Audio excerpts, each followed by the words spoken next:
Anthropic just dropped Claude Agent Skills.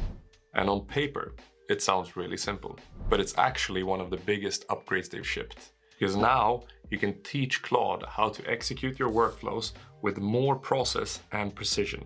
It can build reports, decks, analyses in your structure with your brand and tone, and then only load those instructions when it actually needs them. And because I respect your time, I'll highlight the topics that we'll cover today in case you want to skip ahead. Just be aware that the video is built in a sequenced fashion, so I would recommend watching it all the way through to get the full context. In case we haven't met before, I'm Ali Salim, and on this channel, I'll help you turn tech and finance into your personal advantage.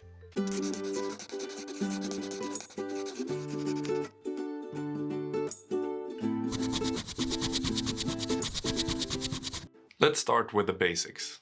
What are Claude Skills?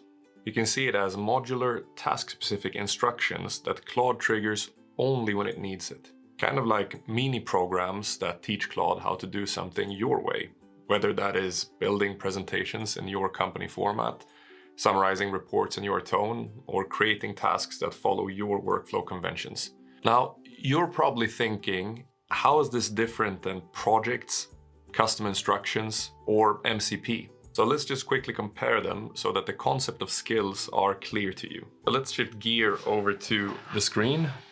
So if you think about custom instructions, which you would find in here, then you would have how you're expecting Claude to communicate with you outlined in the box here. These instructions are, however, broad and global, not task specific, and will apply across all your communications with Claude, which is different than skills because they are more specific to a task, which you'll see in a second. And the same thing would kind of go for projects. So if you were to create a new project, let's say Ali's project, then similar to what you have seen in ChatGPT and in Perplexity in the previous video, you can drop in instructions and files, and for every chat that you prompt in the project environment, it would then trigger the instructions and files. But that makes the instructions here project specific, which is also not the same as skills. What you can actually do though, is you can apply skills in your projects. So as you execute the skills, you would basically prompt the chat to do it. So then you can combine your project instructions together with your skills to produce great things. And then lastly, MCPs are what you would find under connectors. If you click Browse Connectors, you can see a bunch of different MCPs. These are essentially protocols that allow Claude to access external tools and data. And they actually don't do anything by themselves more than giving the access itself. It needs instructions to act. And skills can trigger MCPs to, for example, pull information. So now we've talked about what skills is not. So let's talk about what skills actually are. And you'll find them under capabilities. And you'll need to toggle them on as a first step. So I actually just turned on most of the things under the capabilities here because it brings you a bunch of extra functionality. But once you do, you will see this table down here. And all of these skills are available for you. They're pre-built by Anthropic, but you can of course build your own skills, which we'll do later in the video. And you can see what the Anthropic skills are designed for. So every skill has a description below it. Here you can see brand guidelines, for example, applies Anthropic's official brand colors and typography to any sort of artifact that may benefit. If you want to use the Anthropic brand guideline, you just toggle it on. You can toggle on multiple ones, and I'll tell you later why that is probably not a great idea. So I only toggle on the ones that I use. If you want to use the Anthropic brand guidelines, you just plug it on here. So this is how the Anthropic skills work. If you build your own custom skills, we'll do that in a second, then you would generate a file through Claude and you would upload that file here. And that new skill would then appear in the same list with your label and description. Now, enough talking, let's see how this works in practice.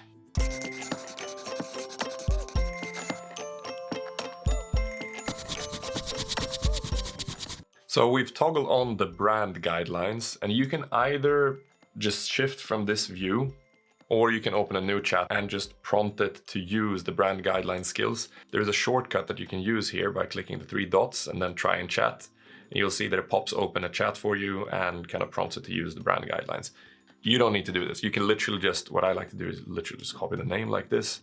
You remove everything and then give it the prompt. So in this case, I have the NVIDIA annual report for 2025 here. Let's allow Claude to analyze it and then build us a report to see how that would look using the brand guideline skills that we want to test out. So let's say, please summarize the NVIDIA annual report for 2025. And then we can plug in our skill. And then let's just copy over the link. And let's say link to annual report, drop it in here. And let's see it get to work. And what you can see is that Claude automatically recognizes that this is a reporting task. It applies its internal structure, clean title, summary sections, and formatted bullet points. And it's gonna look very Anthropic once it's ready. And you gotta give it to Anthropic. They have really managed to build a design that sticks out. You kind of know when you're looking at a Claude or Anthropic product with their coloring and their font and all of that, which is pretty cool. All right, so it has finished applying the skills to the NVIDIA annual report summary. As we can see, the report looks really nice, right? This looks super professional. And here comes my first kind of 2 cents. If you build reports, as in docs like this, that is right in the wheelhouse of an LLM. So it's gonna perform really well. But let's try building out a PowerPoint deck and see how it performs. So let's say, can you please build out a PowerPoint deck outlining the same summary? All right, the PowerPoint is ready. And as you can see, it follows the brand structure, but it looks fairly text heavy. Like it doesn't have any graphs, any tables, anything that you would typically expect in a PowerPoint. And the reason for that is that LLMs struggle when building out things that require additional capabilities outside of text. It doesn't mean you can't do it. You can actually prompt it to add charts and tables. It just won't be like a consulting level PowerPoint slide that includes all the visuals that you would have hoped it to be. And for those use cases, there are a gazillion other AI platforms that target these niche use cases. And I would recommend you to try and find those when building things out. Or you can try Claude. If this floats your boat, then go for it. But nevertheless, as you saw in the report section earlier up here, this actually looks really good. I mean, this looks very professional. Quick pause, I have a favor to ask. If this video has been useful so far, you should consider becoming a part of the small, but very exclusive group of around 5% of viewers that have subscribed. And if you've already subscribed, I just want to say thank you. You're the reason why this channel keeps growing and keeps getting better.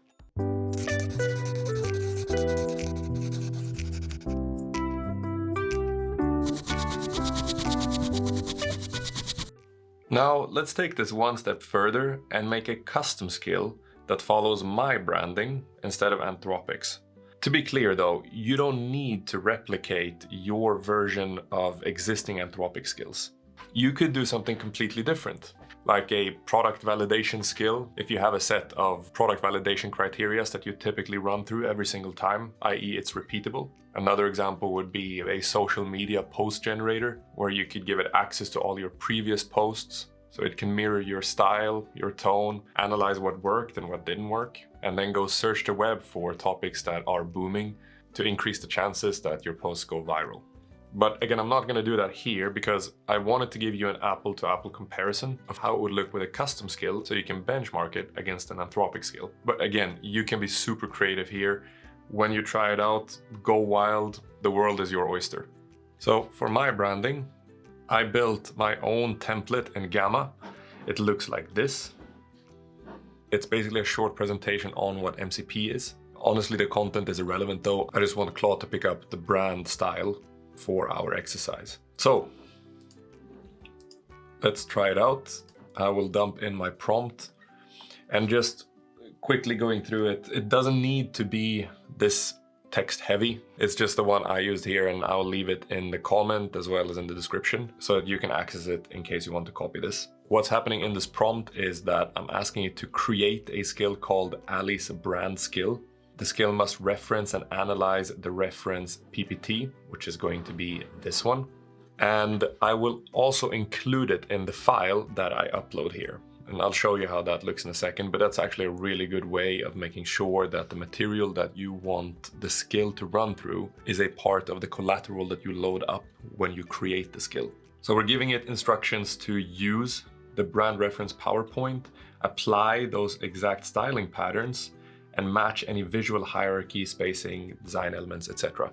So we're basically telling it to pick up our brand and tone and have that as the reference when building out the material using the skill. Then we have some additional information around brand visuals, things to pick up, information around slide structure and patterns, communication principles. This is something I'm big on. So top-down communication, pyramid principle, it's kind of potato, but nevertheless, it's good to over-contextualize things for an LLM.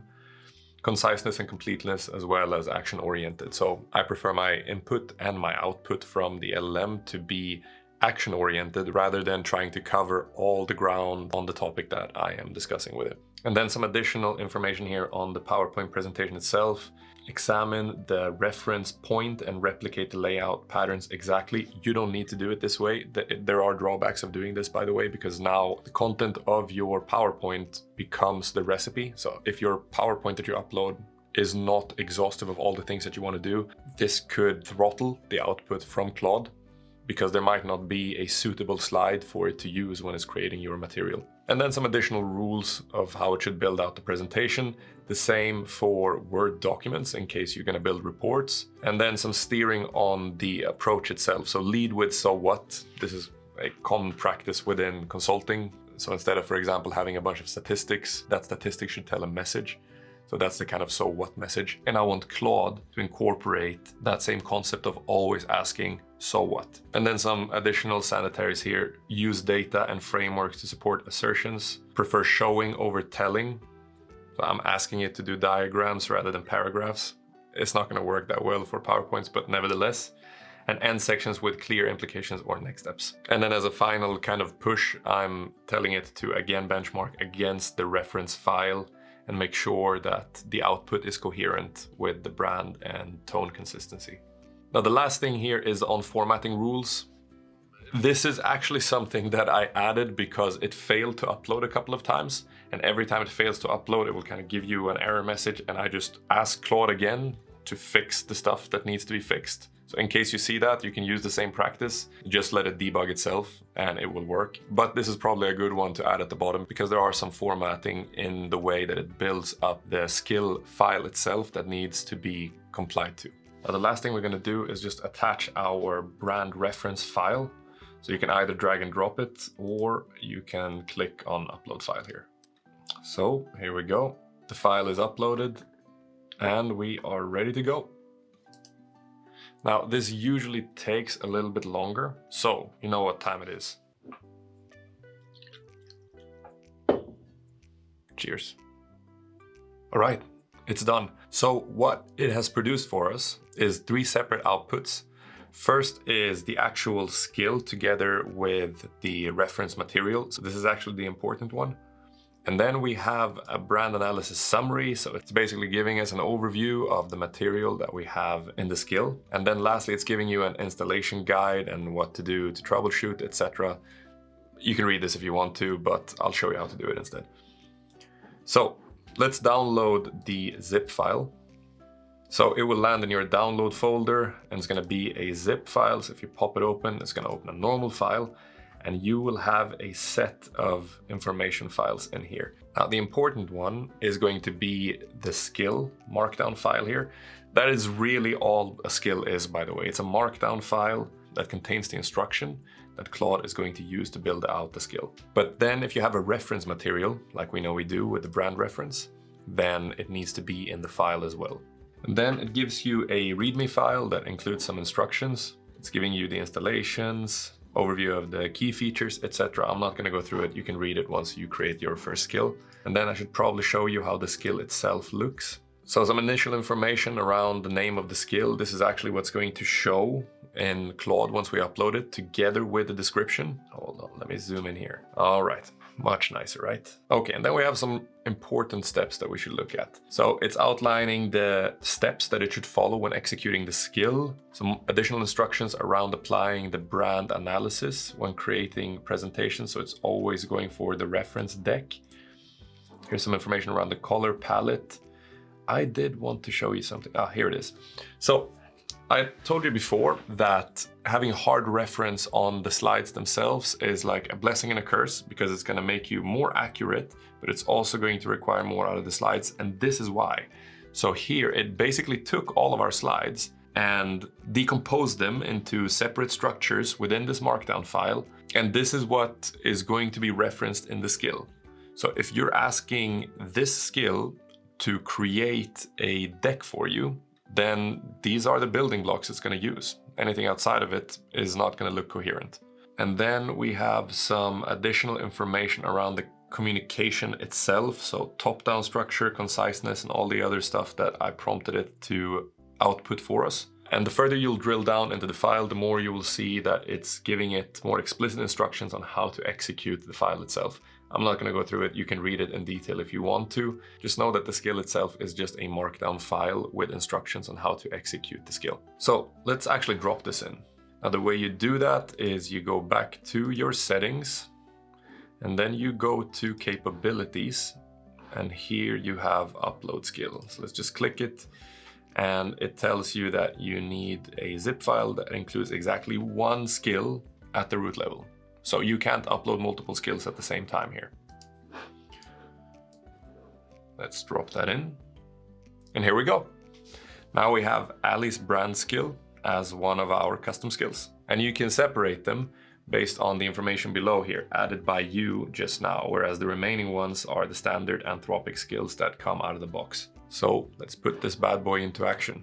And let's ask it to do the same thing. So let's take the NVIDIA report, and then let's say use the skill to summarize the NVIDIA annual report. Give it to me in a format. Annual report available in link below. All right. So let's start off with the report format, and then we can build out the PowerPoint afterwards. Now we can do a one-to-one comparison on Anthropic's brand style versus my brand style, so you can see how this pans out, both in terms of design as well as tone, formatting, and ways of communicating, which we prompted the skill to include. Okay, so the report is ready. Let's take a look at the result. So at first glance, it looks pretty good. I mean, this orange format looks very Anthropic, right? But we can take a look at why that shows up in a second. The text itself looks coherent to our brand styles, is using the green text, and it definitely has the tone and output that we asked it to, leading with actions first and driving towards implication, and the so what within the messaging. So this looks coherent to what we were asking it to do. Let's take a look at where the orange comes from, just to make sure that it's not being spilled over from the Anthropic branding. So we have our brand analysis summary here. We can pop that open, and we can see that primary colors are indeed green, or teal I should say, and it's pointing it towards the background. And the accent colors that it's outlining here below are very much orange, coral, and peach. And that probably, let's just go back to the deck for a second, probably comes from the fact that any design adjustment seems to have a peachy color. The headers do indeed have this a bit of a brown orange coloring. And I think the highlights are also in orange. So it makes sense that it picked it up, but if you would want it to divert further, then you should be looking at the brand analysis summary to see that the colors are indeed coherent with your company's branding, or if you have like a personal branding that you want to be working with. If you don't like it, then you can just iterate on top of the initial skill and it's going to generate new versions of the skill for you. Now, let's see what happens if we create a PowerPoint out of this. Please build out a PowerPoint summary on the same topic. And one more thing that I want to mention is these activities take quite a bit of time when they execute. And similar to what we had in Perplexity in the previous video, you can turn on notifications here and it will give you a heads up once it's ready. So the deck has finished building. Let's have a look at the result. So this looks much closer to our brand theme, right? Everything is green and it seems to follow the structure fairly well. Again, the issue here is that LLMs are not good at niche use cases like PowerPoint. So it just looks like it plugged in a bunch of text in the PowerPoint, and that's not how you should use PowerPoint, right? And this, by the way, look at this. It doesn't recognize that the title is sticking outside of the borders of the deck. All in all, it does follow the brand structure, but it's not great for niche use cases.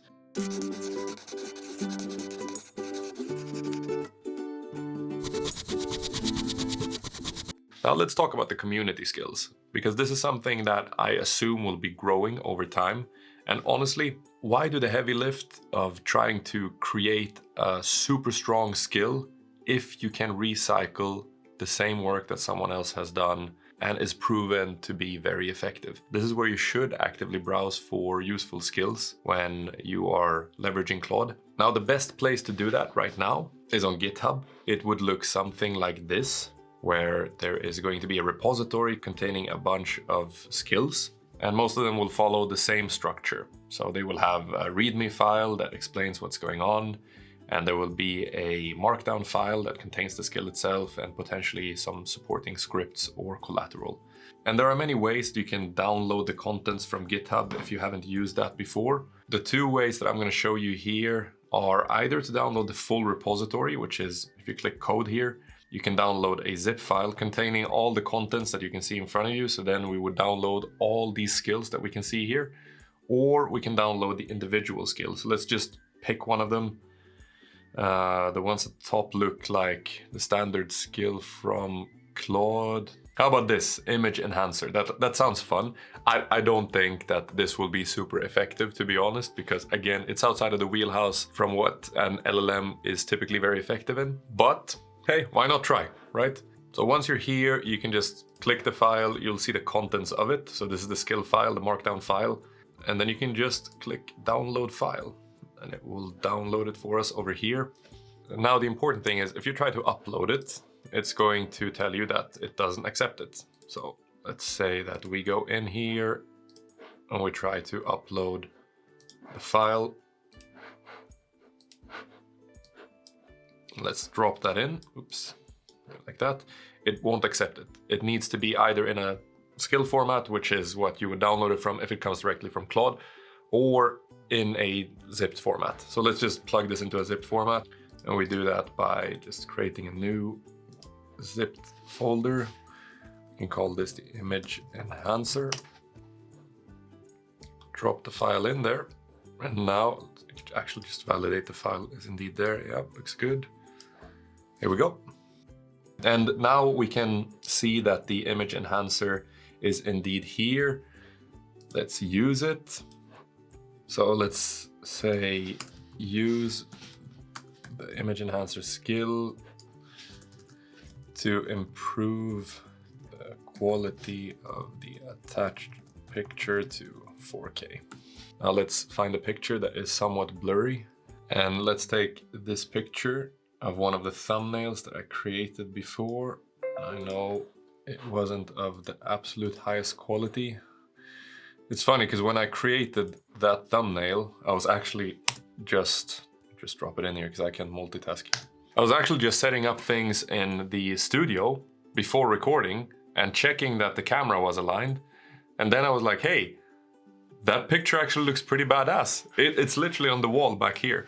So it's a snapshot of a video that became the thumbnail for that YouTube video, and consequently the quality is not super high. So let's use that to see if the image enhancer can indeed increase the quality of this fairly blurry picture. So it's done. Let's take a look at the original just for reference. Let's zoom in a little bit. Okay, it looks like this. Let's take the enhanced version.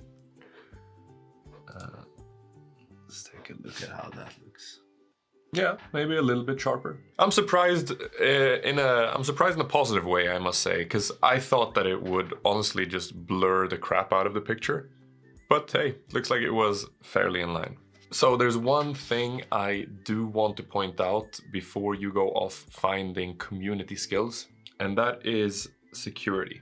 If you watched the Perplexity Comet tutorial that I created a couple of weeks ago, then you might remember a concept called comet jacking, which essentially means that you would unknowingly click a URL on a website that has malicious intent that would trigger an activity on your computer using the AI because it prompt injected an activity without your knowledge.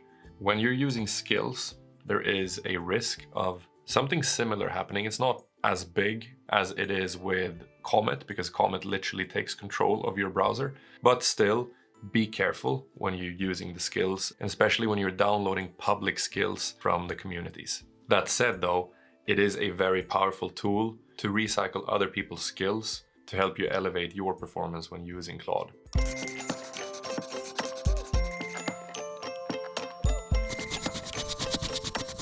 Okay, so before we wrap up, I do want to leave you with a couple of practical best practices that will make your Claude skill capabilities faster, cleaner, and much more reliable. So the first one is toggle off the skills that you're not using. So I mentioned this in the beginning, but I didn't explain why. So here comes the explanation. You will both save tokens and you will have quicker executions in your prompts. Now, those are all good and nice, and I'll use that actually as a segue to the second tip that I have, which is avoid duplicate intent. So if you see what I have on the screen right now, I have Ali's brand skill and I have brand guidelines from Anthropic. So this could, of course, have induced the orange colors that we saw when I created the report using my brand skills. Now, I don't think so, because it looked like we actually had those colors incorporated in the skill itself. But it can cause confusion if you have overlap. So that's the reason why you should toggle them off. And then if you know that you want an Anthropic output, then you use the Anthropic guidelines. And if you want to use your company's output, then you would toggle on your brand skill. The third best practice is to use descriptive naming. So image enhancer is actually a really good descriptive naming. It saves time when you're managing multiple versions and when you're trying to figure out when a skill you created got uploaded. So if you have like skill 1, 2, 3, 4, 5, good luck. You're not going to be able to manage that over time. And additionally, if you're enhancing an existing skill, a good best practice is to call out the versioning. A common way of doing that is just to do underscore v1 for the first version, and then you can do underscore v2, etc. The fourth best practice is a build on what we saw here, and that is you can use multiple skills in one prompt. So chain skill intentionally. I want you to imagine skills as kind of Lego blocks that you can pick up when you need them and then build out your workflow as required. And you can incorporate various integrations and tools to complete your workflow. So like a typical workflow could be that you in one prompt call an MCP integration to fetch data from Notion, because we have that here. There is a Notion connector over here. And then from there, you might be applying a custom skill like a weekly performance analysis that executes a set of steps to analyze the data you pulled from Notion. So now you applied one skill. And from there, you can put that analysis into a report that is your brand and tone, like we built today. That would be your second skill. And then lastly, you can plug in the Gmail connector that allows you to send the final report to your distribution list. And you could have that workflow set up on whatever cadence that you typically do it, be it weekly, daily, monthly, etc. And having that mindset allows you to, again, pull in the Lego pieces together with the integrations and tools to build out a true automation around your workflows. To me, that's where skills shine. where it feels like you're doing modular automation inside Claude for your workflows. And now you know how to use Claude Skills. Thank you for trusting me with your time. Let me know if you liked the video. And as always, let me know if you didn't like it, because this channel is for you. So your feedback really matters. And in case you want to continue your learning journey, I will leave a link to this perplexity video that helps you go from a beginner to an advanced user. So with that said, thanks again and have a good one.